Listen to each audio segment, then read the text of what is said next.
Spreek vanoggend tot ons uit die evangelie, die heilige evangelie volgens Markus. Ons gaan daar saam lees die 15de hoofstuk daar vanaf vers 21 tot en met vers 33. Ons het die afgelope tyd stilgestaan by die voorbereiding op die kruisiging van ons Here Jesus Christus. En hier staan ons vanoggend by die voet van die kruis. Ons kyk na dit wat die Here ook hier gemaak het, en dan probeer ons ook daar in ons eie verantwoordelikheid en reaksie te sien. En mag elkeen van ons ook vanoggend deur die Gees gelei word, dat ons sal reageer op dit wat ons ook hoor vanoggend, en mag dit 'n daadwerklike verandering, verskil en verbetering op elkeen van u se lewe bring. Ons gaan daar saam lees. Ons kom uiteindelik hier by die kruisiging, Markus 15. Daar vanaf vers 21, ons gaan saam lees tot en met vers 33. Ek moedig u tog aan om vandag werklik te gaan stil raak en die hele verhaal ook te gaan lees. Dalk as u genoeg tyd het, ons bid daarvoor dat u vanuit al die evangelies die kruisiging van ons Here Jesus Christus sal gaan lees, want alhoewel hulle dieselfde verhaal vertel hulle dit tog op verskillende maniere. Elke liewe van die Bybelskrywers lê klem op verskillende aspekte van die vertelling. En dit is goed om daardie holistiese beraming te hê, waarbinne ons ook vandag beleef wat die Here Jesus Christus deurgemaak het vir ons. Dis uiteindelik ook ons tema vanoggend, die kruis vir jou. En as dit 'n mens nie emosioneel maak, dan dink ek nie ons weet werklik waarmee ons besig is nie. Die kruis vir jou, gebreek vir jou, gelei vir jou, gesterf vir jou. In meeste van die geskiedskrywings, as 'n mens lees van iemand wat sy lewe vir iemand anders gegee het, dan is hulle 'n held. En dit word intens ook in geskiedenis oorvertel, selfs ook in die vakke op skool. Daar is nie 'n groter held wat ooit bestaan het of sal bestaan as die Here Jesus Christus, die Seun van God, jou verlosser, saligmaker en heiland nie. En daarom mag ons ook met die nodige ootmoed en respek en eerbied vanoggend ook aanhoor as ons lees wat ons verlosser deurgemaak het. Ek gaan eers vir ons lees, daarna sal ons saam bid. Markus 15 vanaf vers 21. En hulle het 'n sekere Simon van Sirene wat van die veld af gekom het, die vader van Alexander en Rufus, gedwing om sy kruis te dra. En hulle het hom gebring op die plek Golgotha. Dit is, as dit vertaal word, plek van die hoofskedel. Toe gee hulle hom wyn met mirre gemeng om te drink, maar hy het dit nie geneem nie. Nadat hulle hom gekruisig het, het hulle sy klere verdeel deur die Lotteberg oor wat elkeen moes kry.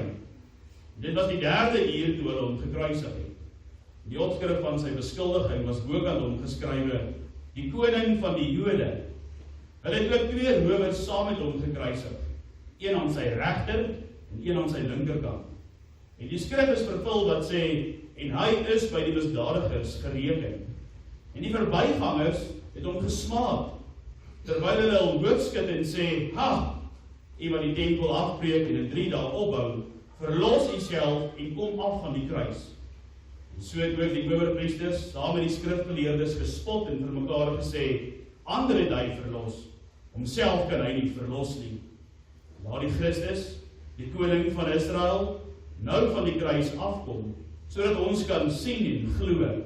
Ook die wat saam met hom gekruisig is, het hom beledig.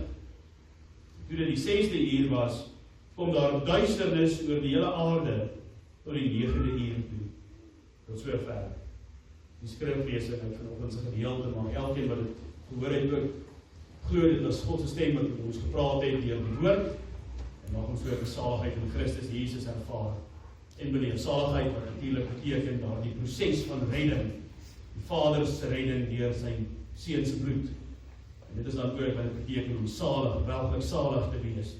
As jy weet jy is gered, nie uit jouself, nie met jou eie vermoëns, nie deur jou goeie werke nie, maar alleen met die groot genadegawe van God en sy Seun Jesus Christus. Goed, dus kom ons bid saam, dan nader ons tot die Here ook in gebed.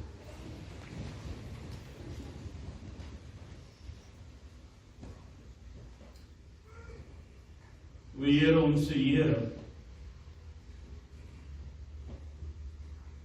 groot en almagtig is die heilige naam, saam met die serafs in Jesaja kan ons nie anders nie as om ook op hierdie dag te bely. Heilig, heilig, heilig. U is die Here van die leerskare, wat aandui dat U is die God van oorwinning, van verlossing, van uitkoms, van help. En ons bely dit vanoggend omdat ons die sekerheid in ons harte het, ons was niks, is niks en sal niks wees sonder U Seun Jesus Christus, ons verlosser nie. Die Heidelbergse Katekismes vra dit so mooi, waarin vind ons hoop en ons troos in lewe en in sterfte. En dit is dat ons aan Jesus Christus behoort, wat met sy kosbare bloed het hy ons vrygekoop. Hy is ons anker en ons vaste hoop. Hy het die verhouding tussen mens en God weer kom herstel, versoen, maar 'n duur prys daarvoor betaal,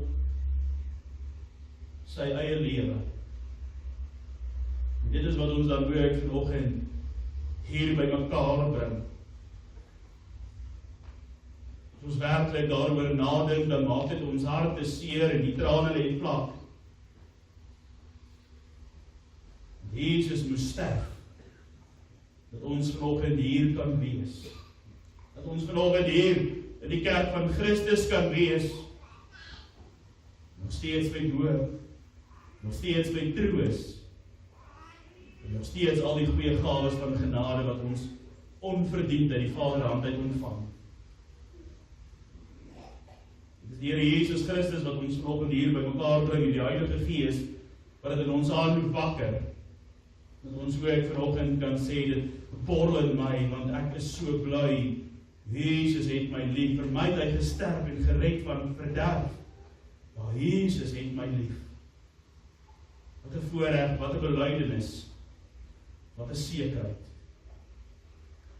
Ons dan nou stil raak rondom die woord, bid ons dan ook so, dat U deur die woord tot elkeen van ons sal spreek, en dat hierdie aangeleentheid van prediking sal wees tot eer en verheerliking van U naam, uitbreiding van U koninkryk en tot stigting van elke sondaar, ook hier in die kerk vanoggend.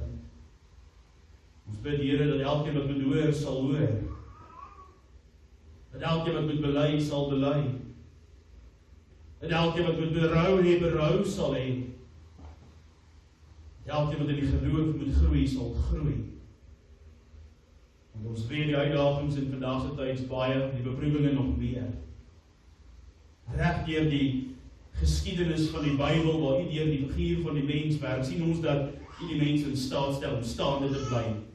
En mag dit ook van ons gesê word. Mag dit ook ons belydenis wees wat ons 'n huis op die rots maak. Mag dit ons belydenis en oortuiging van die geloof wees wat maak dat ons die lig sal wees wat die duisternis sal uitlig. Want dan weet ons is besig om woord en daad by mekaar te sit.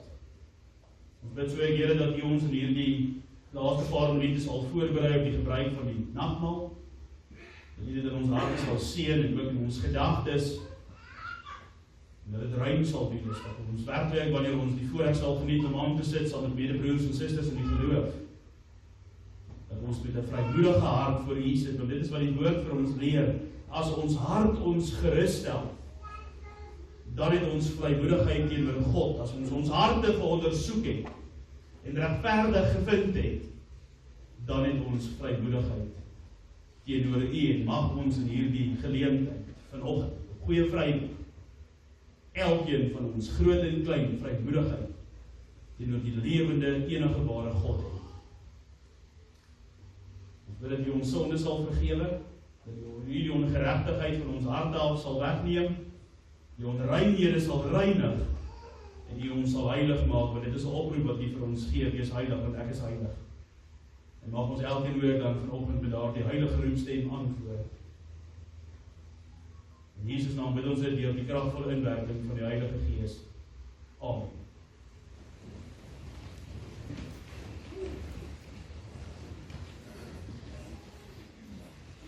Geliefde gemeente van ons Here Jesus Christus, wanneer 'n mens die kruisiging of enige lydingswerk van ons Here Jesus Christus lees, dan word die lig swaar. Dit is asof ons kan sê dat die hemel self vandag wil huil. Want ons staan vanoggend stil by die voet van die bebloede kruis van ons Here Jesus Christus. Hier in Markus 15 vers 21 tot 33 bereik die lydingspad sy verskriklike hoogtepunt. Hier hang die Seun van God, die verheerlikte Seun van God, die Seun van God wat hom keer op keer aan die mens geopenbaar het en keer op keer verduidelik het dat hierdie pad wat hy gaan loop eindig in die dood.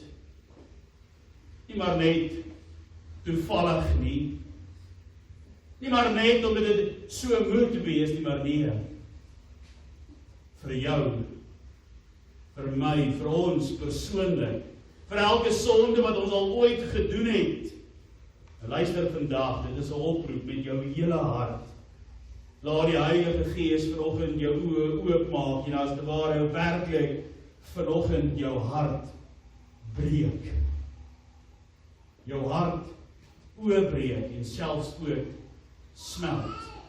As jy vandag werklik sien wat Jesus Christus moes deurmaak vir jou, dan kan jy nooit weer dieselfde bly nie. Dit moet jou lewe verbeter.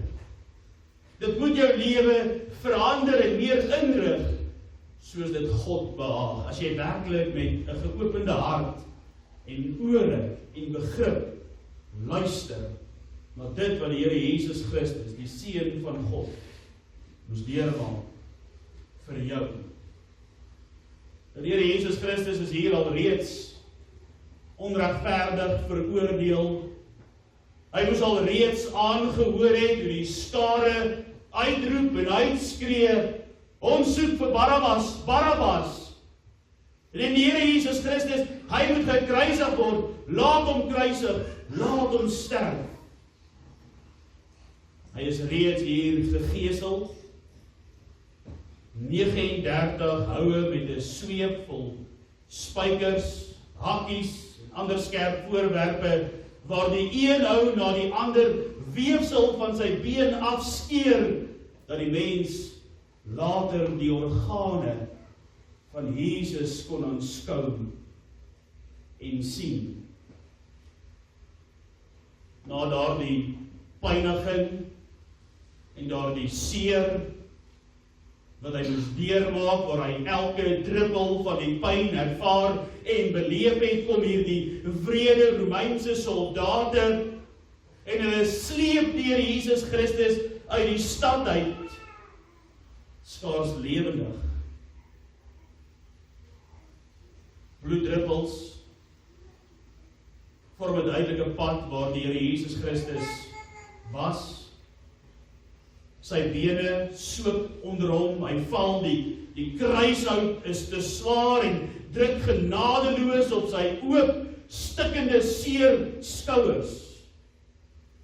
Toe gryp hierdie wrede Romeinse soldate daar iemand uit die gehoor uit, die toeskouers uit, Simon van Sirene, 'n eenvoudige man wat niks met hierdie saak te doen gehad het nie. Hy was maar bloot net op pad van die veld af en hulle dwing hom, hulle forceer hom om die kruis van Jesus Christus te dra.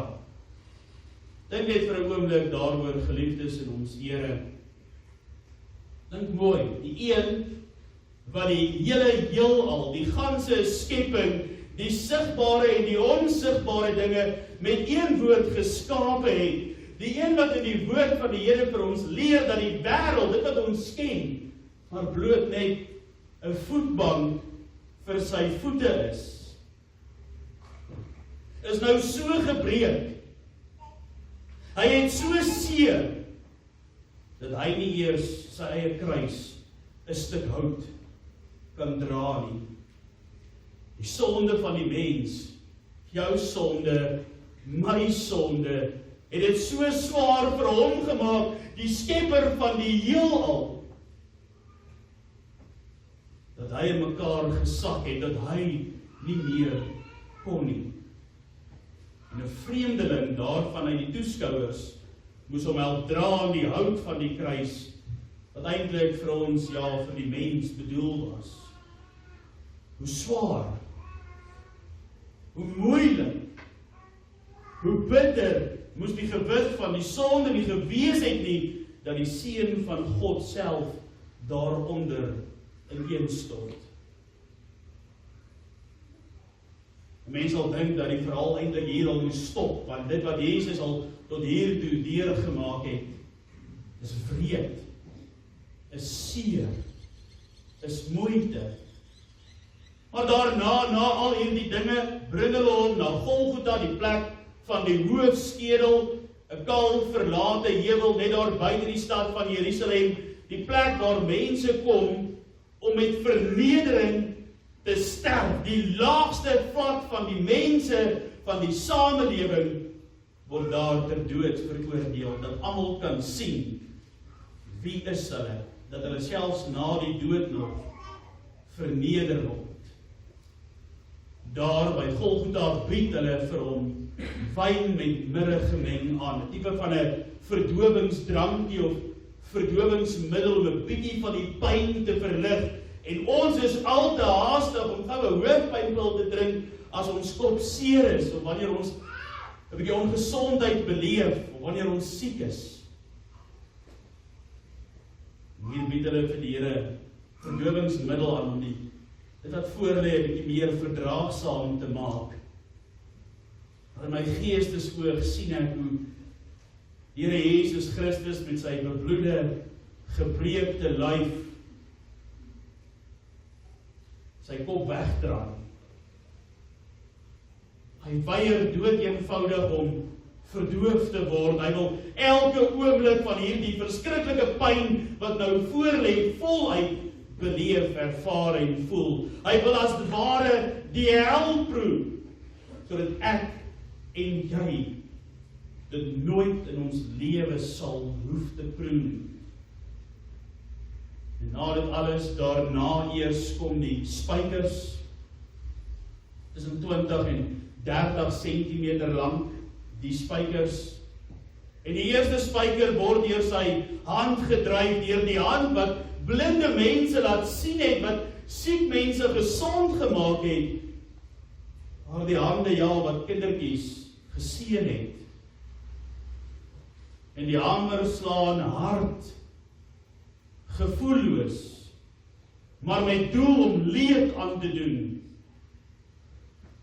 En ons kan onsself indink hoe die Here Jesus Christus se liggaam ruk en skud, die een hou na die ander hou, want hy voel die seer en die pyn. Die tweede spyker word deur sy voete gedryf. En die kruis word opgerig.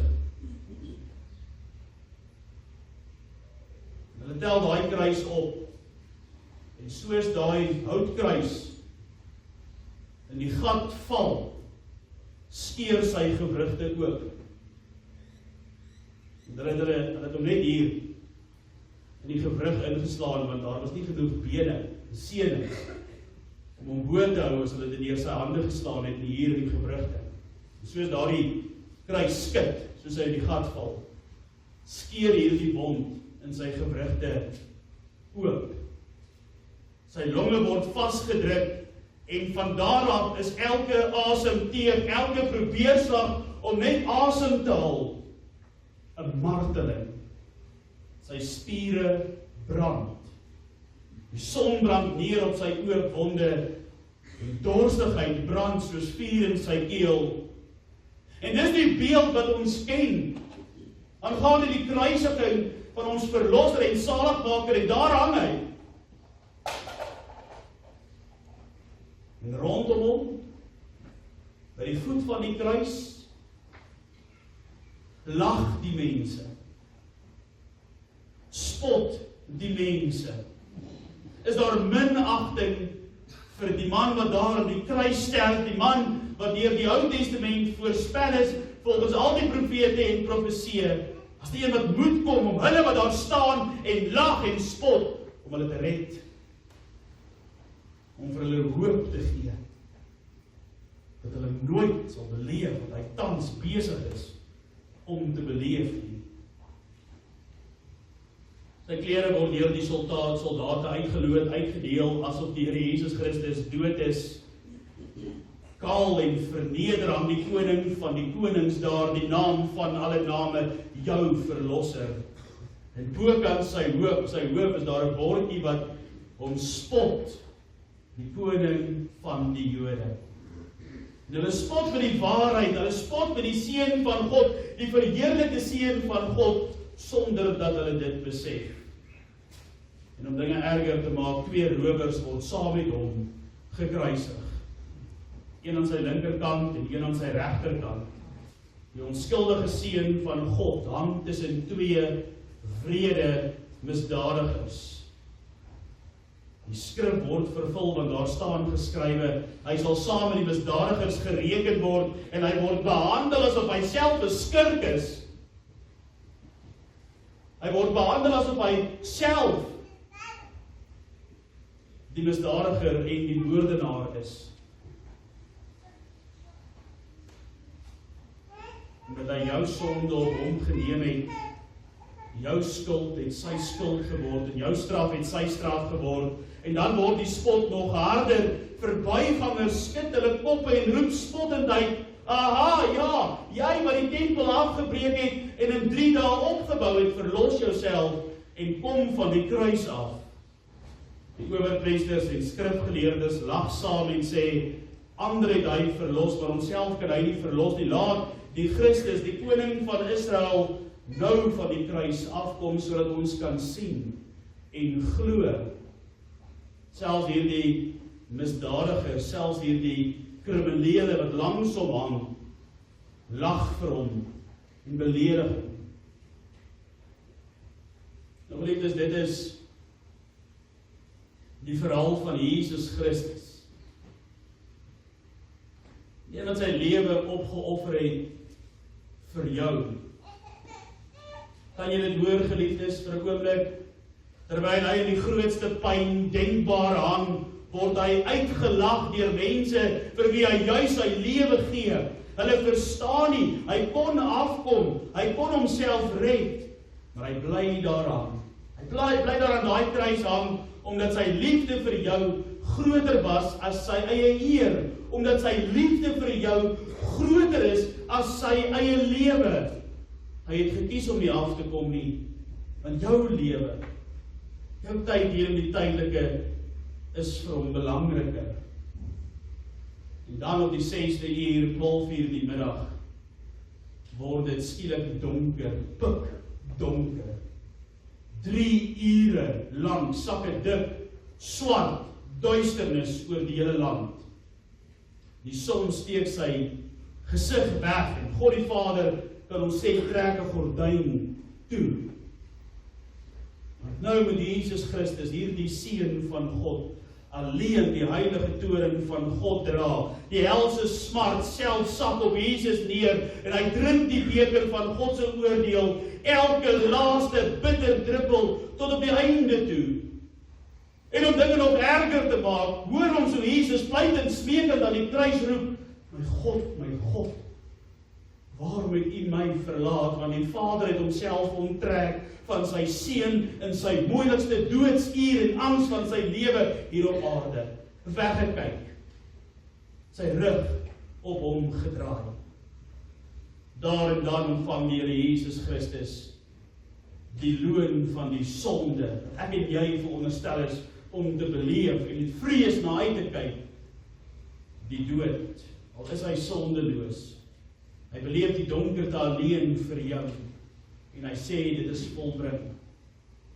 O geliefdes, voel jy dit vanoggend in jou hart?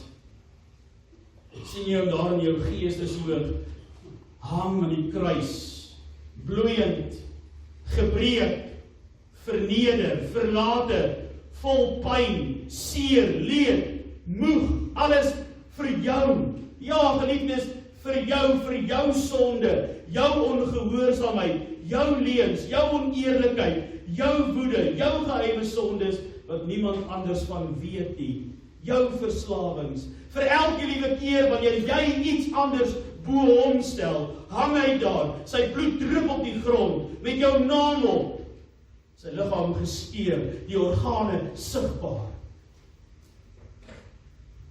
Vir jou, vir wie jy is, vir wat jy doen, jy is vir hom belangrik. Elke keer dat jy God se liefde en sy wil verontagsaam, hy het dit alles op hom geneem. Hy het dit alles betaal, sodat jy vergewe kan word, sodat jy vry kan wees, sodat jy kan leef. Ja, tot op hierdie oomblik is dit vir ons baie duidelik, dat die Here Jesus Christus het vir ons gelei, en hy het 'n verskriklike lydenspad geloop. Hier in die evangelies word ons geleer, hy het nou gesterf. Vir jou. Hy is verneder tot die dood toe, vir jou. En daarom roep hy jou vandag, hy roep jou hart as het ware. Hy verwag nie net trane of emosionele reaksie op dit wat gebeur nie. Hy verwag 'n antwoord vandag, hier by die kruis, want ons word ingelig oor presies wat hy vir jou gedoen het, en dat hy dit vir jou doen. Hier by die kruis vra hy vanoggend vir jou, breek met die sonde in jou lewe. Nou, dadelik. Los dit waarmee jy besig is, wat verkeerd is. Daardie dinge wat jou weghou van die Here, of maak dat jy aan hom gehoorsaam is, sny dit vandag af, breek vandag daarmee. Jou wêreldse gewoontes, jou begeertes en sondes wat jy al jare saamdra, wat al 'n tradisionele oorlewering van identiteit is. Lê dit alles neer by die voet van die kruis vanoggend. Moenie dit langer vashou nie. Moenie dink jy kan later verander nie. Vandag nou op hierdie oomblik is dit vir ons so sigbaar, daar is redding vir jou. Die kruis roep jou om te kies. Sal ek aanhou met my sonde, sal ek aanhou om by die voet van die kruis van Jesus te staan en te lag en om te spot en om te minag? Gaan ek aanhou om dit te doen? Of hoe lank sal jy aanhou om dit te doen? Of sal jy vandag alles los en Jesus volg, dien en jou kruis opneem, en saam met hom die pad van geregtigheid en heerlikheid en oorwinning loop? Here Jesus sê vanoggend vir ons, en ek sluit af, kom na die kruis toe. Kom na die kruis toe met 'n gebroke hart, kom na die kruis toe met trane wat oor jou wange rol as jy besef wat ek vir jou gemaak het. Val op jou knieë en sê vir hom, Here Jesus, U het vir my gelei, U het vir my gesterf, vergewe my al my sondes. Maak my hart nuut, van vandag af wil ek nie meer vir myself leef nie, maar vir U alleen. Help my Here om die sonde in my lewe te breek. Help my Here om my lewe aan U te gee. Ek wil alles vir U wees. Ek wil alles vir U gee, al kos dit my alles. Al verloor ek my plek in die samelewing, in my sosiale kringe. U het alles vir my gegee. U het alles vir my gedoen. U het selfs 'n opsie en 'n geleentheid gehad om self van die kruis af te kom om U almag te demonstreer. En U het nie, want U het my so lief. Daarom geliefdes moet ons ophou om laks te wees en ophou om lui of blou in die geloof te wees. Die kruisiging vra van jou en my antwoord, 'n reaksie. Nee, of jy lag vir die Here, of jy volg die Here. Daar is nie 'n middelweg, 'n grys area waar ons net genoeg is nie. Of alles vir God, of niks vir die Here nie. Die kruis is nie net 'n ou verhaal nie, die kruis is jou reddingsverhaal oor jou lewe. Dit is jou lewe. Dit is jou enigste hoop. Jesus het alles gegee. Sy bloed, sy pyn, sy lewe. En al wat hy vra is, gee net alles terug aan hom. Gee hom jou hart. Gee hom jou sonde. En gee hom jou toekoms. Dis al wat hy vra. Amen.